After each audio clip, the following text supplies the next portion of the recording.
ದೇಶದ ಮಾಜಿ ಪ್ರಧಾನಮಂತ್ರಿಗಳಾದ ಶ್ರೀ ಎಚ್.ಡಿ. ದೇವೇಗೌಡರವರ 93ನೇ ವರ್ಷದ ಹುಟ್ಟುಹಬ್ಬವನ್ನು ಅರಸೀಕೆರೆ ನಗರದ ವಿಘ್ನೇಶ್ವರ ಸ್ವಾಮಿ ದೇವಸ್ಥಾನದಲ್ಲಿ ವಿಶೇಷ ಪೂಜೆ ಸಲ್ಲಿಸಿ ಕೇಕ್ ಕತ್ತರಿಸಿ ಹುಟ್ಟುಹಬ್ಬವನ್ನು ಆಚರಿಸಲಾಯಿತು.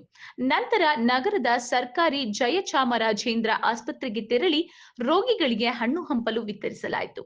ಅರಸೀಕೆರೆ ತಾಲೂಕು ಜೆಡಿಎಸ್ ಮುಖಂಡ ಹೊಸೂರು ಗಂಗಾಧರ್ ಹಾಗೂ ರಾಂಪುರ ಶೇಖರಪ್ಪ ನೇತೃತ್ವದಲ್ಲಿ ನಡೆದ ಹುಟ್ಟುಹಬ್ಬದ ಆಚರಣೆ ಕಾರ್ಯಕ್ರಮದಲ್ಲಿ ಮಾತನಾಡಿದ ಜೆಡಿಎಸ್ ಮುಖಂಡ ಹೊಸೂರು ಗಂಗಾಧರ್, ದೇಶ ಕಂಡ ಅಪ್ರತಿಮ ರೈತ ನಾಯಕ, ಹಾಸನ ಜಿಲ್ಲೆಯಿಂದ ಗೆದ್ದು ಕರ್ನಾಟಕದ ರಾಜ್ಯದಿಂದ ಏಕಮಾತ್ರ ಪ್ರಧಾನಮಂತ್ರಿಯಾಗಿ ಆಡಳಿತ ಮಾಡಿದ ಎಚ್.ಡಿ. ದೇವೇಗೌಡರವರ ಜನ್ಮದಿನವನ್ನು ಆಚರಿಸುತ್ತಿರುವುದು ನಮ್ಮೆಲ್ಲರ ಸೌಭಾಗ್ಯ. 100 ವರ್ಷ ಆರೋಗ್ಯವಾಗಿ ಬಾಳಲಿ ಎಂದು ದೇವರಲ್ಲಿ ಪ್ರಾರ್ಥಿಸುತ್ತೇವೆ ಎಂದರು.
ಹದಿನೆಂಟನೇ ತಾರೀಕು ಇವತ್ತು ದೇವೇಗೌಡರ 92ನೇ ವಸಂತವನ್ನು ಮುಗಿಸಿ 93 ವಸಂತಕ್ಕೆ ಕಾಲಿಟ್ಟಿರ್ತಕ್ಕಂಥ ಸನ್ಮಾನ್ಯ ಈ ರಾಷ್ಟ್ರ ಕಂಡಂತಹ ಹಾಗೂ ಹಾಸನ ಜಿಲ್ಲೆಯಲ್ಲಿ ಹುಟ್ಟಿ ಭಾರತ ದೇಶದ ಪ್ರಧಾನಿಯಾಗಿ ಕೆಂಪುಕೋಟೆ ಮೇಲೆ ಬಾವುಟವನ್ನ ಆರಿಸಿದಂತಹ ರೈತರ ಮಗ ಅವರ ಹುಟ್ಟುಹಬ್ಬವನ್ನ ಇವತ್ತು ಗಣಪತಿಯ ದೇವಸ್ಥಾನದಲ್ಲಿ ಅರ್ಚನೆ ಮಾಡುವ ಮುಖಾಂತರ ಪರಮೇಶ್ವರನವರು, ಕುಮಾರಣ್ಣವರು ಎಲ್ಲ ನಮ್ಮ ಜೆಡಿಎಸ್ ನ ಮುಖಂಡರು ಹಾಗೂ ಜಾತ್ಯತೀತವಾಗಿ ಎಲ್ಲರೂ ಸಹ ಸೇರಿ ಅವರ ಹುಟ್ಟುಹಬ್ಬವನ್ನ ಆಚರಿಸ್ತಾ ಇದ್ವಿ.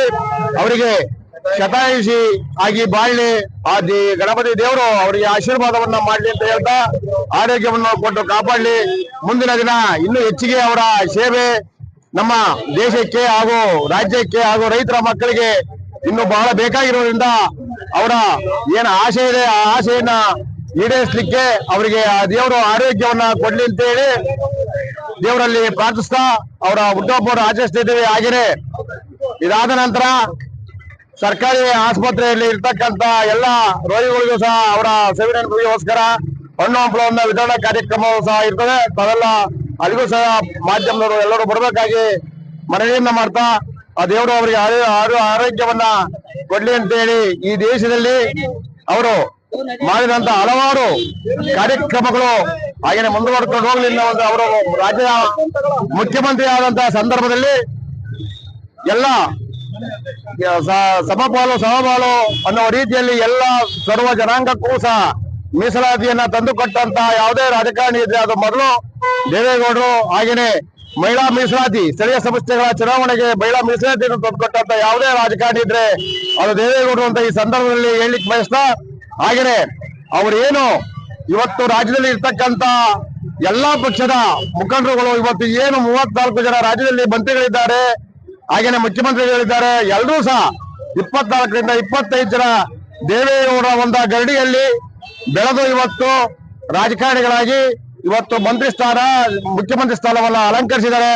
ಅವರು ದೇವೇಗೌಡರಿಗೆ ಇಚ್ಛಾಶಕ್ತಿ ಇದ್ರೆ ಇಲ್ಲಿರ್ತಕ್ಕಂತ ಯಾವುದೇ ಮಟ್ಟಕ್ಕಾದ್ರೂ ರಾಜಕಾರಣಿ ಆಗ್ತಾರೆ ಅನ್ನೋದಕ್ಕೆ ದೇವೇಗೌಡ ನಿದರ್ಶನ ಅಂತ ಹೇಳ್ತಾ, ಇಲ್ಲಿ ದೇವೇಗೌಡ ಹುಟ್ಟುಹಬ್ಬಕ್ಕೆ ಆಗಮಿಸಿರ್ತಕ್ಕಂತ ಎಲ್ಲ ಪಕ್ಷಾತೀತವಾಗಿ ಬಂದಿರತಕ್ಕಂಥ ಎಲ್ಲ ಮುಖಂಡರಿಗೆ, ಮಾಧ್ಯಮದವರಿಗೆ ಎಲ್ಲರಿಗೂ ಸಹ ಕೃತಜ್ಞತೆಯನ್ನ ಸಲ್ಲಿಸ್ತಾ ನಾನು ಮಾತನ್ನ ಮುಗಿಸ್ತೇನೆ. ಜೈ ಹಿಂದ್.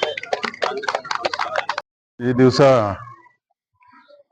ಮಣ್ಣಿನ ಮಗ, ನಮ್ಮ ರಾಷ್ಟ್ರ ಕಂಡಂತ ಮಾಜಿ ಪ್ರಧಾನಿ ದೇವೇಗೌಡರ 93ನೇ ವರ್ಷದ ಹುಟ್ಟುಹಬ್ಬದ ಪ್ರಯುಕ್ತ ಗಣಪತಿ ದೇವಸ್ಥಾನದಲ್ಲಿ ಪೂಜೆ ಸಲ್ಲಿಸಿ ಸರ್ಕಾರಿ ಆಸ್ಪತ್ರೆಯಲ್ಲಿ ರೋಗಿಗಳಿಗೆ ಹಣ್ಣು ಹಂಪಲು ವಿತರಿಸುವ ಮೂಲಕ ವಿಶೇಷವಾಗಿ ನಮ್ಮ ನಾಯಕರಾದಂಥ ದೇವೇಗೌಡರ ಹುಟ್ಟುಹಬ್ಬವನ್ನ ನಾವೆಲ್ಲರೂ ಆಚರಿಸಿದ್ದೇವೆ. ಅವರ ಮಾರ್ಗದರ್ಶನ, ಅವರ ಹಿರಿತನ, ಅವರ ಗೌರವದ ಒಂದು ಪ್ರತೀಕ ಏನಿದೆ, ಅವರು ದೊಡ್ಡ ಒಂದು ಶಕ್ತಿ. ಆ ಶಕ್ತಿಯನ್ನ ನಾವೆಲ್ಲ ಬಳಸ್ಕೊಂಡು ಇವತ್ತು ಒಂದು ಚಿಕ್ಕ ಪುಟ್ಟ ನಾಯಕರಾಗಲಿಕ್ಕೆ ನಮಗೇನು ಅವರ ಮಾರ್ಗದರ್ಶನ ಇದೆ, ಅವರು ಇನ್ನೂ ಶತಾಯುಷಿಗಳಾಗಿ ನಮಗೆ ಇನ್ನಷ್ಟು ದಿನ ಮಾರ್ಗದರ್ಶನವನ್ನು ಮಾಡತಕ್ಕಂತ ಶಕ್ತಿ ಅಂತ ನಮ್ಮ ಭಗವಂತ ಅವ್ರಿಗೆ ಕರುಣಿಸ್ಲಿ. ನಮಗೆ ಇನ್ನಷ್ಟು ದಿನ ದೇವೇಗೌಡರ ಮಾರ್ಗದರ್ಶನ ಬೇಕಾಗಿದೆ. ಆದ್ರಿಂದ ಅವ್ರನ್ನ ಶತಾಯುಷಿಗಳಾಗಿ ನೋಡ್ಲಿಕ್ಕೆ ನಾವೆಲ್ಲರೂ ಬಯಸ್ತೇವೆ ಅಂತ ಹೇಳಿ ಈ ಸಂದರ್ಭದಲ್ಲಿ ಹೇಳಲಿಕ್ಕೆ ಬಯಸ್ತೇವೆ.